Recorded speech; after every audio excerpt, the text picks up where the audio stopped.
Mga malabs, good morning. Happy Wednesday everyone. Ayan, nagluluto tayong ulam for today's video.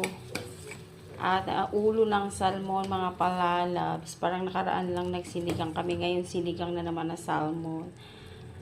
Ayan, mura lang kasi at saka masarap din. At saka healthy din siya, mga palalabs. So nagpakulo lang tayo ng tubig dyan. Lagyan natin ng kamatis, sibuyas, sili. Nung kumulo na, nilagay na natin yung ating fish.